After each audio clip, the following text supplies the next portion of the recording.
Okay, maybe it'll record. My computer's low on memory, so we'll see. If I crash out, then you'll know I won't be back. All right, so next week you start with gathering your data. You'll be approaching the people, asking them if they would participate in your study, or talk to you about a few things. You know, I would frame it as a graduate class, not as a officially approved study. You know, you're doing a class project, you're practicing these things, because we do not have IRB permission. IRB is the Instructional Review Board, and they look at any research project that comes out of our institution, and some of you that work for other institutions that are larger would also have something like this. They have it for corporate entities as well as educational entities, depending on the size. Some places it's simply the principal or the superintendent or something like that that looks across the research. Sometimes it is a whole board where they perform, you know, they look at all the documents and they look and see how it aligns with the federal guidelines. It depends on the institution that you work with, in that when you do your dissertation, you will work with your advisor to get permission from Central Michigan, and you will work then with your other institution, if you happen to be one, to get permission to conduct the research there. As you're a student at Central Michigan and your advisor belongs to Central Michigan, 99% of the time it goes through under us with a letter of agreement with your institution if you happen to work for somewhere else. It can take a little bit of time. Next summer, you will be putting in for IRB, officially for your dissertation if you don't have it yet. And I'm going to walk you through at the end of the semester. I'll walk you through how to do a quick one, just as a practice run, so you've seen it before you head into any of your other research projects. For those of you that are conducting what can be considered program review or programmatic review, it's a lot easier to get through. There are 3 types of IRB that you can apply for. One of them is called not human subjects research, but it means not reviewable research. Federal guideline says if you're doing program review, you don't have to have permission from the IRB board to do it because you're conducting it to improve a class or a lesson or a program. Then there's also exempt, which most educational research falls under if it's not reviewable. And then there's also expedited, which is considered to have some kind of invasive procedures. For example, interviewing K-12 students. If you're going to interview K-12 students, it's probably going to be expedited. I have done all of these 3 types of IRB. I have actual permission to use. I've done them all, so I can work with you or work with you and your advisor if they have some questions on it. Most of the people that you have as advisors have a lot more experience with the review board even than I do, although I do have a lot of projects currently running. And I've probably done more exempt or expedited than most of the people in our department. Just because the type of research that I do tends to be with K-12 students, and K-12 students, you typically have to go to exempt or expedited. That's coming in the future. Don't worry about that now. So as you're looking at approaching your people to work with you for your study, frame it as a course project. Tell them that you're practicing your qualitative methods and that you'd like to ask them a few questions. And that's usually the best way to approach it when you don't have an IRB over it. I'm overviewing your research or overseeing your research, so if they have any questions or if there are any problems, you just text me and get a hold of me quick. Okay, there should not be. Nothing any of you are proposing is anything that is life-threatening. So there's not really anything that's going to be exposing their identity, causing somebody harm. We've stayed away from a lot of controversial topics. We're not talking about like health concerns or FERPA things or even like job-threatening security issues, anything like that that would be a consideration we would stay away from for this project, for the simple reason that we do not want to have to go through the possibility of a 4-week IRB review. Most of the time they're really fast. Bob is super quick. But if it would extend, then you can't do any research until we do finish getting IRB approval. So we are just running this as a class project. It will not be presented at a conference. You will not publish it in a journal article or anything like that for now. If you get great results and you want to do that in the future, we will go back at the end and and we'll go back and talk to the people and get permission. And we've done that with a couple other students. So we'll do that at the end if you really feel like this needs to be presented somewhere. All right, so there's that. As you move forward then, you will be approaching people, asking them if they will talk to you about it, looking at their courses, looking at their syllabi sometimes, all these other pieces. And you're just going to request permission. I have some sample letters if you would like to have a note to give them, although without our IRB permission, we don't have to do that. You can just verbally work with them or email them for that. The protocol depends on what you determine for your methods. And like I said, I will have that back to you the next day or two. With the methods, a lot of you have laid out, you're going to be looking at this population, you're going to interview, you're going to be using a discussion board or a syllabi or a Twitter chat or something like that. And you've laid out the conditions that you're going to use, the order that you're going to interview them. And if you haven't specified, for example, I am going to have them participate in this activity and then I'm going to talk to them afterwards. When you get your feedback back, it's going to ask you to do that. Like lay out which piece do you want first, which piece do you want second, and to think about the implications of it. Do you want to talk to them before they do an activity? Do you want to talk to them after they do an activity? How would that kind of impact the information that you're gathering for your questions to answer them? How's that going to impact your data? Okay. The reliability and the validity within this project or within qualitative research comes from layering, they usually say a thick description, a thick layer of description that helps tell what's going on from multiple perspectives or multiple angles or from multiple data sources. So instead of having like a Cohen's D or a Cohen's Kappa to talk about reliability or having some kind of alpha statistic that allows you to say this is valid and reliable, you're going to be triangulating your data, which means you're coming at it from several different ways. Kind of like, you tell your parents that your test is really easy and or the test was really hard and you got a 75% and that was a fantastic grade. And then you say, you can call Sean's dad and he'll tell you too, Sean got an 80% and it was really hard. Or you can talk to my teacher, or here's my homework and the problems weren't like that at all. So you're layering in these different pieces and different perspectives to help prove your point.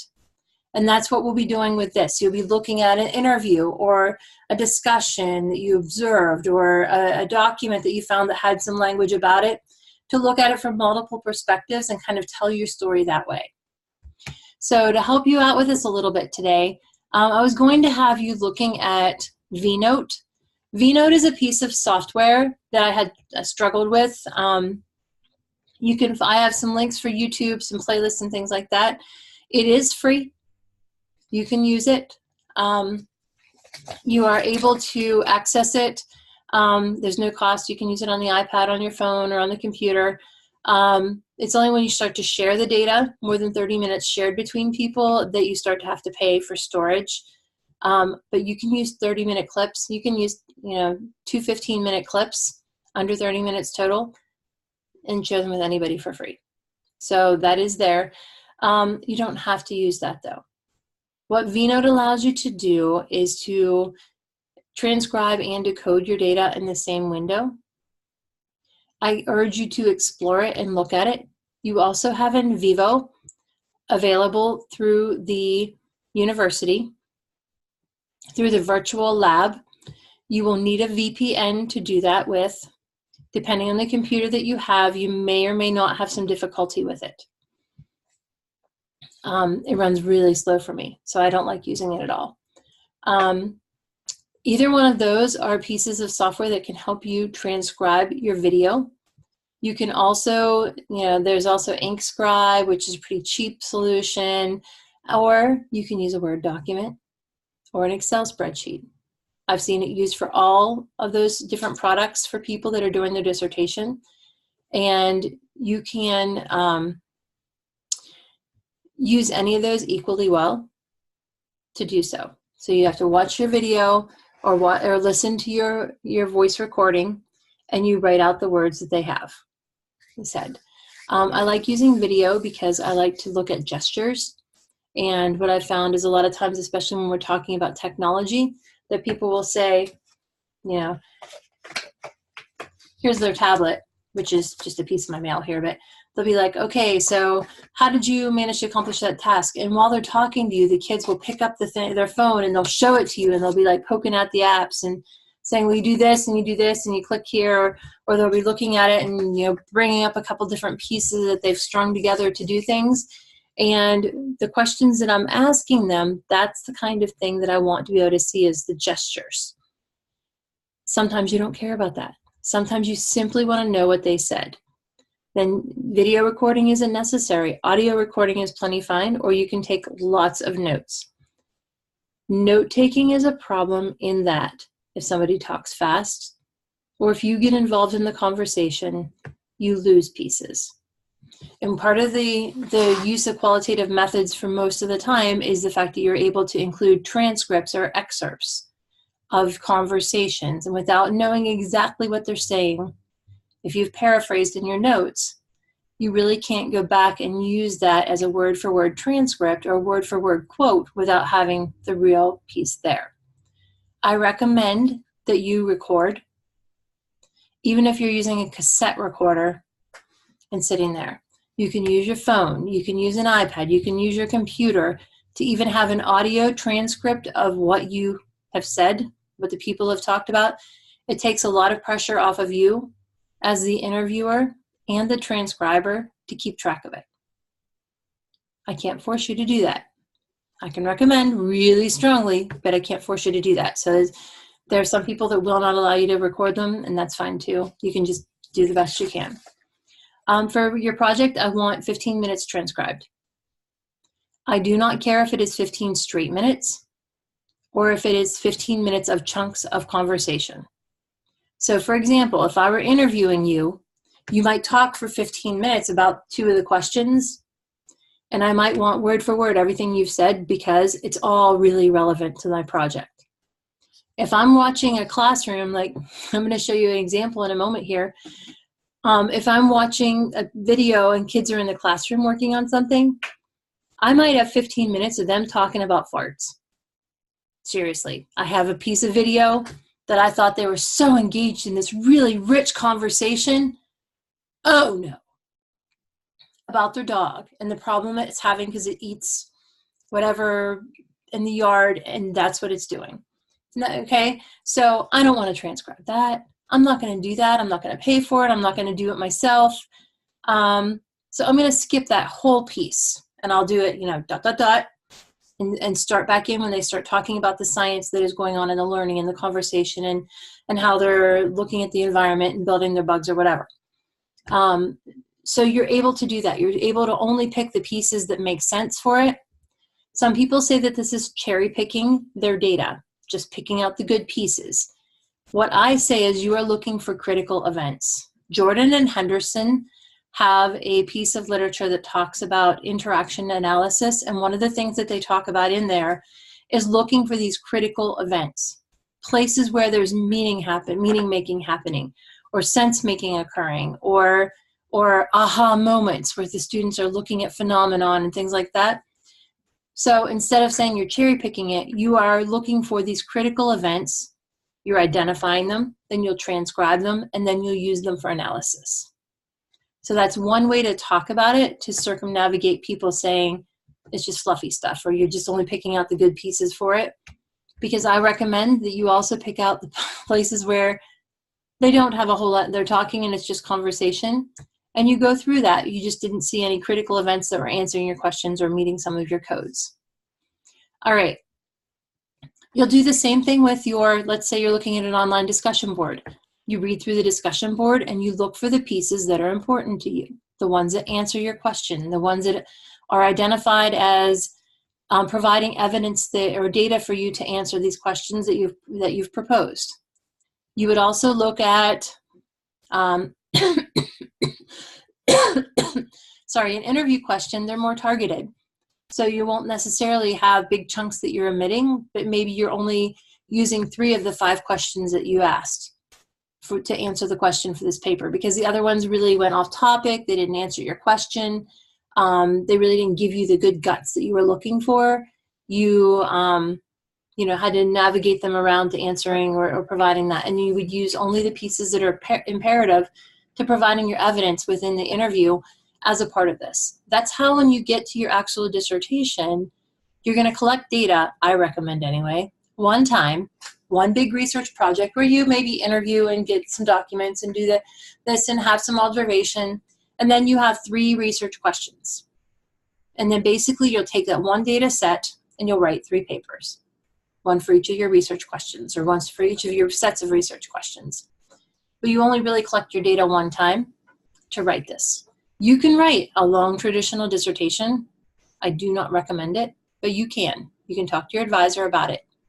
I am not doing traditional dissertations. So for those of you that are my advisees, we aren't doing it. Because I still have my 250-page dissertation to chop into papers and send them out for publication. I've not managed to get to it. I keep moving on with new stuff. This way it's more efficient, more time considerate for you, and able to make the best use of your time, both collecting the data, writing it up, and doing your dissertation and presenting it and moving on. All right, so with that being said, what we need to talk a little bit about today is analysis. Now, I've been talking about how you answer your question. You'll be using interview to answer your question. You'll be using discussion boards to answer your question, or pictures to answer your questions even. Well, how do you even know what you want to answer? Typically, what we will do is look at the literature and find a piece of literature that speaks to what we think we might find with the answers. They call this a theoretical framework, or it might just be a piece of literature that has things that are maybe design principles, or they talk about, the 3 really important things for educators to use technology in the classroom are this, this, and this. Okay, so the thing that you're pulling out of your literature review, the kind of you think it will help you answer your question, you are going to use as part of your coding framework. And I will say, Troy does it a little differently than I do. I know because one of my students, when they worked with him, they were talking about a parent code and a child code. That's not how I talk about it. So if he's your advisor, or when you work with him for your IIP, just keep in mind there are different ways to talk about this, but it's basically the same thing. So when I look at a piece of literature, I'm looking at what they're proposing, the theory that they're coming up with, what I think is going to help me understand my data, look through my data for connections or associations or whatever. And those are what I pull for a priori codes. A priori means they're put into place beforehand. So I would look at these and I would say, okay, so maybe one of my a priori codes is novel. And what do I mean by novel? So I put an example there, or I put a definition there. And that could be out of the paper, that could be out of how I'm applying it, or it could be some kind of combination of the definition. And then I would put an example. I would look for a way that I use it when I'm going through my data and looking, and I put an example in there so that people can look at it and know what I'm doing. This adds validity, because then if I were coding it and Susan were coding it and then Becky were coding it and Corinne was going to code it as well, all 4 of us would have a really good chance of coding it the same way because we've detailed it out. For those of you that have done assessment in the classroom, and I will tell you, teachers tend to, once you get this, it makes total sense. If you were doing assessment and you have a rubric to apply across all, you have exemplars that tell you what to look for in each piece. That's all we're doing here. We're taking a code and we're looking how, we're taking a piece of a rubric and applying it across all of this in a way. Or you could think of it as, if I'm grading a biology test, or I'm grading an essay question on a test for science, in my head, I have these 4 things that I'm looking for. That's a good answer if it has these 4 things. Even if I didn't write up a rubric, I'm looking for these 4 pieces. And if it only has 3 of them, then maybe it only gets 3 points on it, and I take off a point for it. If I only have 1 of them, maybe I take off 4 points, and I tell them, you really need to focus on this or learn, and I'll give them some feedback. But I have in my head the pieces that I want to find that I'm applying to their test question. That's all we're doing with this. We're taking a set of information to start with and applying it across all of the data. like we would a rubric, like we would answering a test question or grading something. All right, so to show you a little bit what I'm talking about. All right, so this is a Mishra paper, Henriksen and Mishra. It's on creativity, and this is the project that I'm working on right now. We're calling it Buggy Genetics, and we are looking to see how students. This is actually from a project where they looked at teachers designing lessons and how creative they were. We are actually looking at how students designed bugs in a classroom in context of a biology and ecology lesson, and the creativity process as it applies to it. So we read the paper. If anybody wants it, I'll send it to you. Da, da, da, da, da, da, da. All right. So I just scrolled right past where, sorry, I hope I don't make anybody sick. So from this table, we see creative solutions are, they propose 3 things. They're novel, they're effective, and they're whole. And they have a whole pile of words in here. Okay. So we've taken these 3 pieces. Something is creative. A creative artifact has these 3 pieces. All right, well, their definitions of it kind of work for it, but we're talking about 4th and 5th grade students. We're talking about making bugs versus designing a lesson.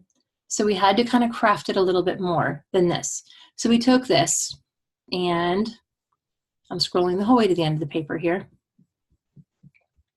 They have laid out a rubric of how they looked at all these lessons. And for those of you that are in the classroom, this is a pretty cool paper. So we looked at how they identified the rubric, how they used the rubric in accordance with these lessons that people designed, okay? For novel, effective, and then whole. All right, so that's how we got our basic a priori codes, and we looked at how did these, and the basic meaning of what they were talking about with a teacher lesson that was designed, how does that apply to a creative artifact that a child designed? Because they're talking about creativity and designing artifacts and things that work in these contexts. So then, what we came up with, I'm going to share another one now. What we came up with is this. So now we have our own sort of rubric where we're looking at, okay, so novel in our context is going to be interesting ideas for the bugs, the parts of the bugs, new combinations. So we are identifying it, we're defining it here. We're looking at some, this is a definition that they gave in the paper. And then we are trying to identify across, looking at how they split it up in theirs to determine some of the ways that we can kind of identify the bug pieces. And I'll put all this into the show, because we just got done with this. We're just working on the coding right now. So like, for example, we said the bugs are combined in unique ways for novel. This is the cool kind of interesting piece. Effective means that it works in the environment, because we were talking about how it had to fit into the environment and pieces of the environment had to influence the bug. Bug influences that. So we defined that in here. And then when we talked about whole, we were talking about all the pieces were there, how well was it designed, how do they explain the pieces of the bug living within the environment, and how does it all function together, okay? And we kind of tried to define that out. And it's still a little fuzzy. We are having some discussions. We're talking between, I have 2 undergraduate students, a graduate student, myself, and then another professor who's in Idaho, all of us coding these bugs, and we are looking together at them, and we're pulling up our scores that we're giving them and then the notes that we're taking on it. So hang on, finding the next piece. I have them all here, but I just gotta find them. All right, so then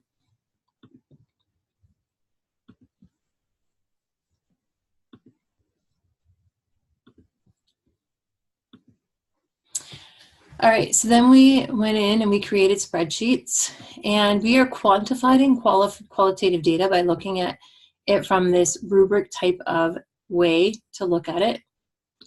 Hold on, it doesn't want to let me click. So the new framework that we have, we have our students, these are their pseudonyms, they're not their real students' names, their ID numbers, what class they're in. We had 5 core classes we looked at. Some comments. So for this one, with Axel, we have he has a 4 on novel, a 5 on effective, and a 4 on whole. All right, so this means that we would score him as a very creative artifact that he made. We also looked at, where's my Axel? We'll look at Perry because he's close. All right, so we have this picture that we have of his spider, sorry.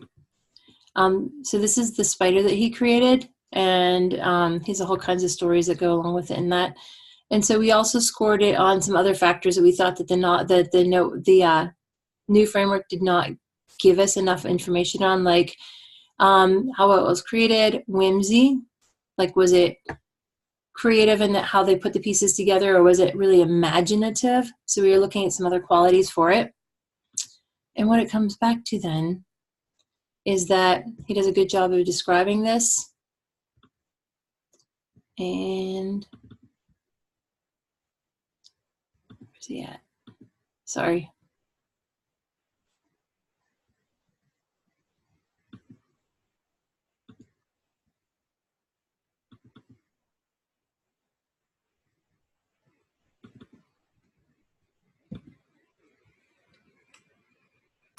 This is my bug. It is, I really don't know, but this is a misty terrain. It can swim underwater with the tail. It also is an electric tail to kill its prey. The wings are here to fly in the time of on land, and it uses this to sense. It uses the antennas to sense its prey. And it's blind. Also has poisonous fangs. And yeah. Okay. So in this, for example, you couldn't see that. This isn't the same kid. He's in a different class, and I've got to find out where he's at. But you can see that we have some of these that have different color coding. And so what we did whenever we went through on the color coding is we identified what they're talking about. For all of you, you know that like if you're grading a student work and they say, for example, if they were to say that for a chemical reaction, that the chemical reaction is an exothermic reaction. Okay, for chemistry, it means it gets warmer in your hands. So if they were to say in their explanation, not the word exothermic, but they say the test tube got really hot whenever it was bubbling, there was smoke coming off, I would label that as evidence of an exothermic reaction. So it's kind of there, but it's not quite. So when we're color coding these, when we're looking at their statements, we're looking for the new framework where it says that it's novel, it's effective, it's whole, these pieces that we are looking at, but we are color coding it for statements that kind of attach to that. So they don't flat out say, this is a novel explanation. They talk about the fact that I put on 4 legs, a turtle shell body head, and a little yellow toxic tongue and 2 eyes. Okay, and it's supposed to have pinchers, but I didn't get it done. So this is a turtle spider. Okay, so the pieces that they're talking about there, we code within that framework based on the colors from their discussion without them actually saying the words that we're looking at. It's the statements that they are talking about that align with those terms that we are using so that we are able to identify that. Okay, does that kind of make sense? Yeah, okay, awesome. So it's not a perfect, like this is not a perfect example for you, but you can kind of see how we took the students' videos, and even though I don't have Axel's here actually typed out for you, we typed out word for word what they had, that's our transcription. And then we identified the pieces that matched up to our framework, the NEW that we talked about, as well as the whimsy and the other one.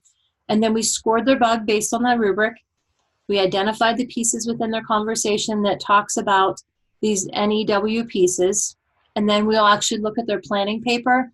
We have a PDF, a scanned PDF of the paper that they took all their notes on in class, and they like sketched out their bug and the ideas that they had for it. We have a copy of that, and we will also code that with the new framework. And then we also add in pieces that go along with it that we didn't really think about that didn't fit with those. So for example, the fact that like one of these students is really factual. Like they talked very, very scientifically about their bug, the arachnid, and the fangs, and there's how many legs and how many eyes and how it protects itself and all of those kind of pieces. Well, that doesn't necessarily mean it's creative, but they did pull in a lot of science. So maybe we want to identify that. Or, you know, we had another student that was talking about like they made it a Tasafly. It's a Tasmanian devil with wings, and you know, drinks water and lives in a cave, and it has gills so it can breathe underwater. It has all these little pieces that are like not supposed to be there. So the way that they're tying them together, we're identifying as something that we want to maybe look at in deeper, kind of deeper outside of the codes that we've already made. We use those as emerging codes, where we, you know, the fact that we added whimsy, that's an emerging code that we've used. Something being very scientific or factual, it's an emerging code. We've added it after we were working because we see it coming up over and over again. We want to identify this pattern. Okay. So that's basically how we are going to be putting together these pieces. We'll talk more about how you put your paper together as we go through. But basically you'll look at it and you'll say, a lot of the students were able to synthesize a new product, a new artifact, even if they are not able to totally create something that is different. Because we had one student, he had a $sign bug, and it was his money bug, and it lived in the gold desert, and it ate gold flakes for breakfast, and it had diamonds all over it because it was protecting it like, you know, a shell on an animal, but it was all diamonds because it was the money desert. That was super creative. Most of the kids though were like, I'm going to take a monkey and put wings on it and call it a monkey fly. Or I'm going to make, you know, I'm going to make a Pokemon fly or something like that, where it was something that they've seen, but they were changing it a little bit and they were adding pieces to it. So we had several themes that emerged from this, and that's the fact that, you know, the students were able to really, what we're finding right now is that the students are able to create novel things within the context of the assignment. So that's one of our findings. So to show that, we would put excerpts like that in that I just talked about. This is how one student did it. Here's how another student did it. On their paper, they said they were going to do this way, but they weren't actually able to do it. They ran out of time. They didn't have the skill. You know, here are some constraints. So that's how we're going to factor in our analysis and our results at the end, but we'll talk more about that in a couple weeks. So do you guys have a general idea how analysis can work? I talked an awful lot, I know. Again, do you have questions? Not yet. All right, so this week you're going to try and put together a code book. You're going to look for a piece of literature that gives you some ideas of what you might look for in your work. Doesn't have to be perfect. You can add emerging codes to it, but at least give you a starting ground of saying, this is where I think it might be heading. These are the kind of answers that I think I might get. You'd be totally wrong. I've had analyses where I went in and I was like, yeah, we need a new hat because this is not working. There's none of this showing up. You hope that doesn't happen, but sometimes it does. And if it does, you don't panic. Okay? You email me and you say, we need to talk now. And then we talk about it. But so you want to have at least a general idea going in of what your codes might be, how your code book's going to look, and that kind of thing. And then I'm going to be talking to you about it, and in about 2 weeks, we'll have a meet back together for the whole class. We're going to talk about how the data collection's coming, and we're going to talk about codes with each other and see if it makes sense to people. Because like I just showed you, all 5 of us are using that rubric that we developed. That rubric went through 3 or 4 iterations because my undergraduate students understood it way different than the graduate student, who all of them understood it way different than Tanya and I thought when we put it together. So getting some clarity and some clarification, some examples, some exemplar pieces as you're talking with people to kind of clarify what it means and what the codes might be understood as. It's just like you're working together to develop an assessment. It's a common assessment that goes across everyone, so you're all on the same board. And that provides another level of validity for your project as well.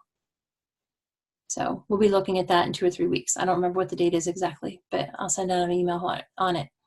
If you have questions before you head out into collecting your data, please email me. This is not a required meeting, but if you want to talk through, we can schedule 15 minutes or a half an hour easily across this week and beginning of next week to get you started and make sure that you feel really confident heading out into talking to your people and starting to research your project. And I will get back to you with all of your paperwork with some feedback on it. If you want to give me till Wednesday and then shoot me an email and say I need to talk, if that's the case, that's fine. Any questions from you guys?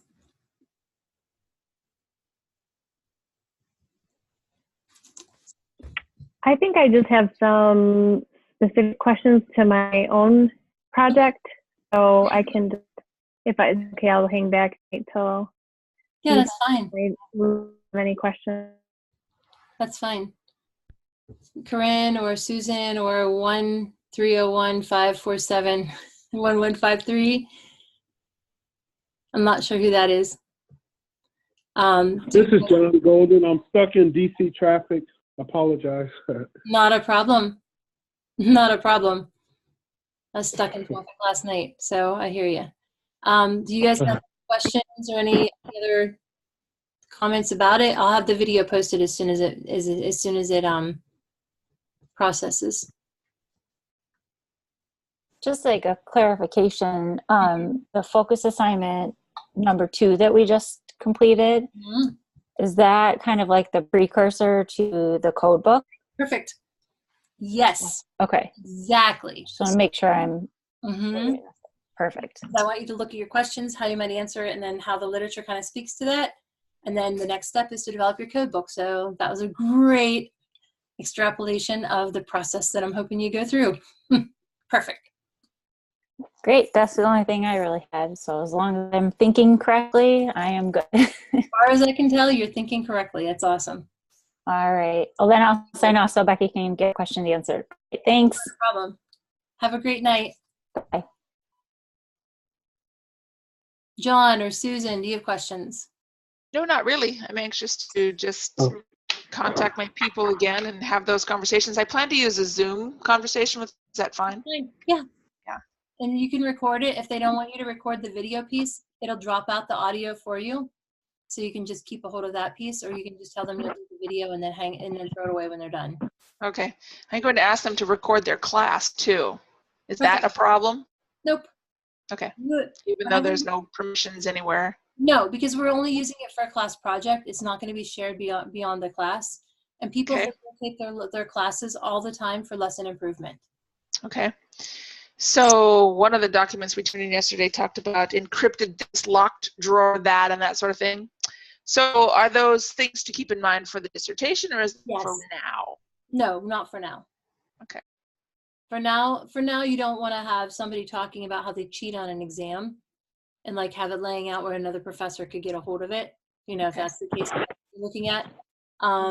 But so things like that could self-incriminate, or that could be harmful to someone's career or harmful to their educational process, or have health data, those kind of things need to be locked down tight. The project that we're doing now, there's nothing that I'm letting you like officially do that's going to be really sensitive information like that, as far as I know anyway, to start with. So it's okay.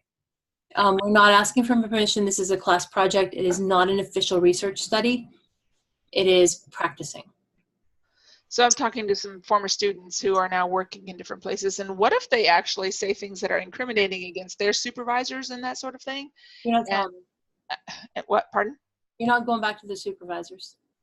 Okay. So if these conversations actually are launching into the 3 articles I do for my dissertation, I might go back there because it's one of the barriers encountered. Pardon? You would go back to them then, and you would say, this is being recorded for research purposes. Do I have permission? The IRB will lay out all the requirements, and they'll have to sign. Sounds good. And then you can always say, in previous conversations, we discussed how these things are really a detriment to you including technology in your classroom or whatever.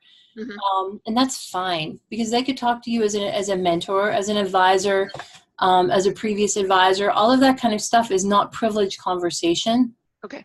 Okay. It's kind of like the difference between talking to your lawyer and talking to your lawyer on a bus when somebody can hear you beside you. That literally, I mean, if you're talking to your lawyer on a phone line where you have expectation of privacy, then you have a different level of like burden of use within in a courtroom, versus like if I'm standing on the street and you're standing beside me and I'm talking about cheating on my taxes, I don't have any expectation of privacy because you're right here and I'm talking to somebody else and letting you hear it.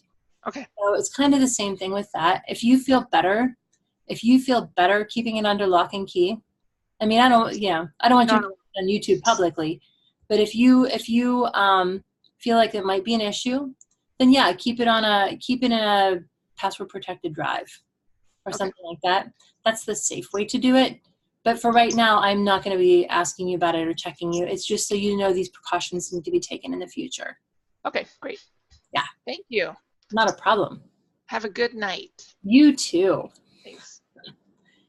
I have a quick question, Jen. Okay. Can the participants remain anonymous, Sure. or must we identify their names? No, if you're going to put a name in the paper, it's going to be a pseudonym. So you would be maybe Sam Silver. Okay. Writing about it. Okay. And you can also, Okay, so that's what. also not detail, like if you're talking about the high level administrative positions like you work with, you can simply say, government officials, government administrators, stakeholders within the agriculture field, something like that. You do not have to identify them. You will not identify them in a real paper. It'll be anonymous unless it's a white paper industry report. Okay, awesome. Okay, very good. Okay, that's the only question I have, Jen. Thank you so much. Good thing. Okay, have a good evening. You too, and good luck in the traffic. Okay, Bye, thank Jen. you. Okay, goodbye. Bye-bye.